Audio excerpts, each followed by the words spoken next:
One Tell me last about the person. sixth member of the Vesey tribe. I would say probably the biggest name of the season, just from like an objective perspective, is Noelle Lambert. Noelle is 25. She is from Manchester, New Hampshire. Noelle's story is that she was recruited to play D1 lacrosse. Was a star athlete in her own right, and then 6 years ago got into a moped accident that caused the amputation of her left leg.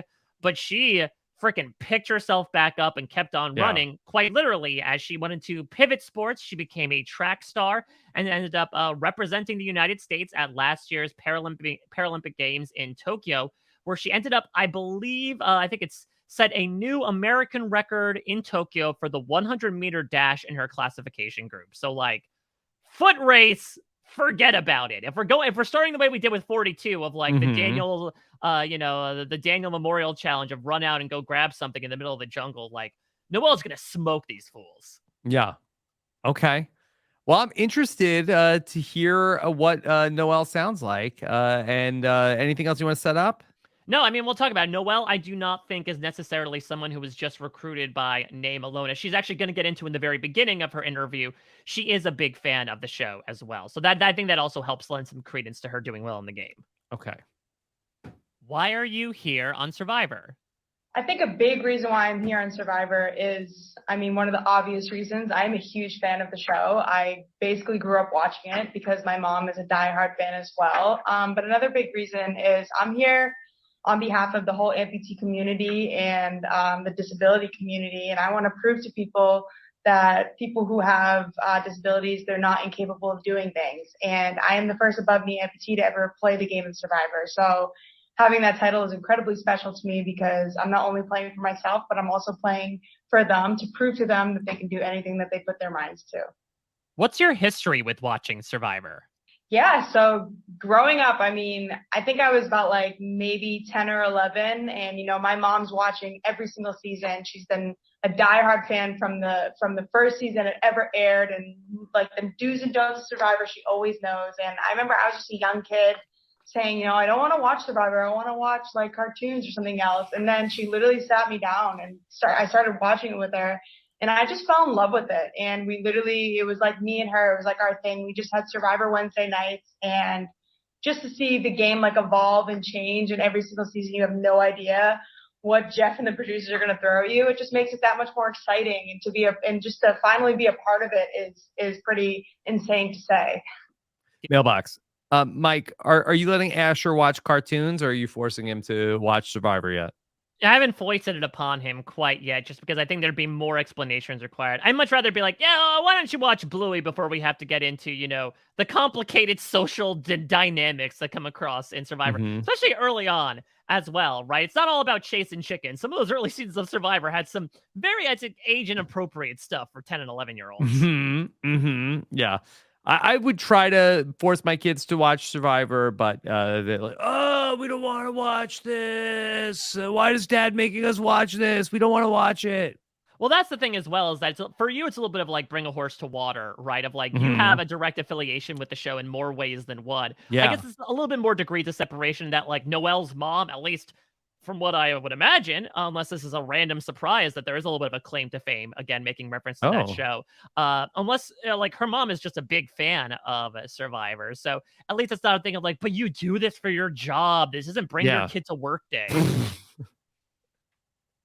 Me one Survivor winner and one non-winner who you identify with the most. I would have to say, the biggest, my favorite player that has ever won the game has to be Boston Rob, because you know what? I'm from the Boston area. I'm from New Hampshire, and, having like the name Boston Rob and always wearing the baseball cap, like that was so cool. And how he played the game is always something that I always admired and I always loved. And then someone who hasn't won that I continue to love and always watch. I watched her previous season on how she played as Kelly Wentworth. I mean, she basically has checked every single box other than winning the game. And I feel like she was a big part of how it's evolved with, females winning, finding idols, and how she was able to use it and kind of backstab people along the way. Like that was just amazing to see. And it just really made me fall in love with Survivor even more. What's your favorite moment in Survivor history? I had to rewatch all these seasons. When I found out I was coming on, I was just, I had to prepare myself. I had to remember. And I was back watching Winners at War. And, my favorite moment was when everyone who was on edge of extinction, it was during the family visit. And, they probably thought in their heads, I'm not getting a family visit. I got voted off. And then I remember the boat coming around. And then you see Natalie scream, "Oh my God, it's our families," and everyone rushing towards the boat. I mean, that literally brought me to tears. And that's like one of the things that I always think back to. And, like one of my favorite parts is the family visit to watch, and love being able to cry and watch with people you have no idea who they actually are. And you're just watching it on a TV screen. I mean, to kind of connect like that is definitely incredible, but definitely that moment of all of them rushing towards the boat. And it wasn't even just one family member, it was their entire family. So that was just something that was really special to me. What's one life experience? Yeah, so definitely, I mean, unlike the gnarly foods challenge or the fire making challenge, definitely not the first time we have heard someone say the family visits is their favorite. But yeah, maybe, I don't know. I would imagine this continues to not be the case. Some bad news for Noelle, and particularly her mom, about family visits when it comes to making that happen on Survivor 43. yes. Unlikely. But the thing that I thought this is like really weird that it has been constantly marketed almost as much as the lending tree commercials on Big Brother, where I'll talk about another White Lotus connection in Molly Shannon. Yeah, that we see a ton of commercials, and it's like all about promoting the family visit. But I can't imagine that they're going to have family visits. Like, I think they're trying to say like Survivor is family, and it's like you watch it with your family, and the survivors get family. But it's very confusing because it seems like it's a commercial just for the family visit, which we do not believe will be a part of Survivor 43. Yeah, we have Boston Rob, the aforementioned, with his cool baseball cap. When you come on Survivor, your family. Yeah, well, it's like Survivor is all about the social connections, and then it leads to family, which is odd. Also, considering again going back to All Stars, like the way Boston Rob maybe didn't utilize those social connections in a very. But that's how I got a family, Mike. Don't forget it. Remember, hoes before bros. CBS cares. But it's not the takeaway. It's not the takeaway. Yeah, so I do agree though. Like, I had sort of surmised that okay, they wanted to advertise Survivor, but they didn't release the cast until this week, so like they couldn't actually show anything up until this point, so they just had to like re-air this footage. But yeah, I mean, maybe one of the reasons why maybe did Noelle possibly manifest a future commercial of like, oh yeah, you know what, that is a good moment. Let's focus all of our marketing. I love the family visit. I love Boston Rob. Can you do anything for me, Survivor? Exactly. Oh, well, let's talk about this one time where literally everyone in their extended family got out there onto the island. Yeah, again, a little odd in the face of, again, assuming we're not going to get a family visit, both because of COVID protocols and because of the shortened season. But good to know that, Noelle is someone who has her heart in the right place. Though, again, I think the Kelly Wentworth comparison, I think, is really interesting. Particularly the Cambodia Kelly Wentworth is what she's referencing. She does it in her bio as well. She really admires, like, the tenacity, but again, maybe also like the surprising cutthroatness. I think you look at Noelle and you're just like, yeah, Paralympic athlete, there to compete in challenges, maybe play more of an honorific game, but Noelle is here to play, I think. And I think that's something that could possibly surprise people both on and off the island. Okay, back to Noelle. What's one life experience you feel has prepared you most for the game? One life experience that has definitely, I feel like, has prepared me for the game is losing my left leg. Just the physical and mental toughness that I've had to go through these last 6 years and basically, learn how to do everything all over again. I mean, it did prepare me a little bit for this moment just because I know that this game is going to be probably the toughest mental and physical challenge that I've ever done in my entire life. So kind of having to go through something like that, I mean, it has only prepared me for a little bit. I mean, I can tell you that I am fully anticipating the game of Survivor being a lot harder than losing my leg because, I'm out here and I'm by myself. I don't have the support system that I have back home. I don't have the people back home that got me through my amputation and got me through my accident. And so it's definitely, that's going to be the biggest and toughest challenge for me is, can I do this on my own? Can I actually get through things by myself? Because I've never actually had to experience it before in my entire life. What excites you the most about the new era of Survivor? I think what excites me the most about this new era of Survivor is just based on the fact that you really have no idea what they're going to throw at you, what Jeff's going to throw at you. And, it's a scared and excited feeling because everybody else you're playing with is probably feeling the exact same way. There's no way that you can physically and mentally prepare yourself for the game of Survivor because you really just don't know what the season is going to entail and what changes they're going to make. And so the game plan that you have coming in, it might not be the game plan that you have moving forward. So I think what excites me the most is definitely just getting there and just realizing, I'm not the only one that has no idea what's going to happen. Everybody else is doing it. So I'm not alone in this, but it makes the game that much more exciting to watch. And, everybody has their unique story. And so I'm just excited to get to actually meet everybody and connect with them and hear everything that everyone's gone through. What type of player are you looking for in an alliance? I think the type of player that I'm looking for in Alliance in the beginning is definitely somebody who's a really big physical threat because I feel like if I connect with them, usually the physical threats that are really good in challenges, typically they stick around until the merge or until right before the merge because they know that they have to be a part of the tribe so that you can actually win and you don't have to vote somebody off. So me personally kind of befriending and connecting with someone who's really big and who's really a big physical threat and really good in challenges, I think is really smart and strategic because they can help me get further in the game. And I'm just kind of looking to lay low as much as possible until it is time where I have to make the big moves. I have to do the cutthroat decisions and, I'm excited for it. Mailbox. Yeah. Yeah, so look at Noelle, meat shield strategy going into the game here. Which I like the thought.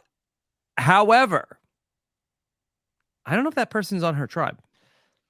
Maybe Cody. It's tough because he's not exactly the Jonathan Young of the group, but I do think if she is looking to say, even just looking outside of the physical perspective, I want to align myself with people who have a good chance of being kept around for being necessary for the tribe, then I think that's Cody, right? If that's someone that we're assuming that he's going to be this provider and this sort of survival expert for the tribe, then I think she could look at him, even though she probably is more physically adept for these challenges. You could also say if Justine does indeed come out and prove herself, then maybe she'll put her in a headlock in terms of a final 3 deal. Oh, interesting. I'm just thinking Noelle might be the biggest physical competitor on this tribe. Exactly. My biggest alliance is to myself, the biggest physical threat on this tribe. Yeah. So, the people might be looking at her as a meat shield. I could certainly see it to a certain extent, especially if she does open up about her background, right? If she calls herself a U.S. Paralympian, then I think there's, again, a lot of attachment to that's assumed with athletics. And even though, Noelle, hell, her lower body support is going to be strong yet, but who knows about anything else that she's doing?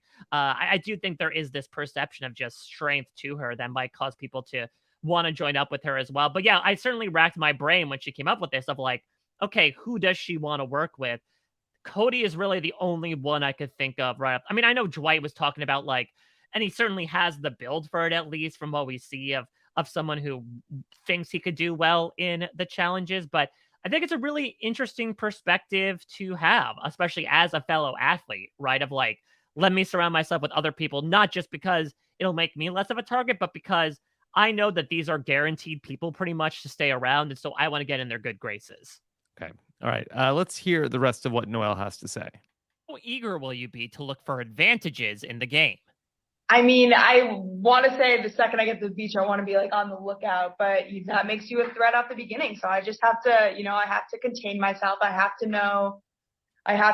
just have to continue to tell myself, you don't want to get voted off first. You don't, because you're just looking for an idol. But at the same time, that's part of the game. And, being a woman and finding an idol or an advantage, that just makes it even more special. So I'm going to do everything I can possible to try to find an idol or find an advantage, but I'm going to do it, I hope, in the sneakiest way possible. Not in the camera's eyes, but in my tribe mates' eyes, so they don't actually know that I'm looking for something. What's the one thing you told yourself you wouldn't do in this game? I think one thing I told myself that I will never do in this game is, use my disability as an excuse or a reason not to do something. And, I've never done that in the past. I've always used my amputation as a reason why I should do something. So just kind of breaking through that barrier of saying, I can do this. I can do this challenge just like everybody else can. And just kind of having that confidence. But the biggest thing I never want to do is say, I don't think I can do this challenge because of the fact that I am an amputee. I want to have the confidence in myself, and I want to prove myself to my tribe mates that I'm just as capable in myself as I'm just as capable as they are to do the challenge. Okay. There is Noelle.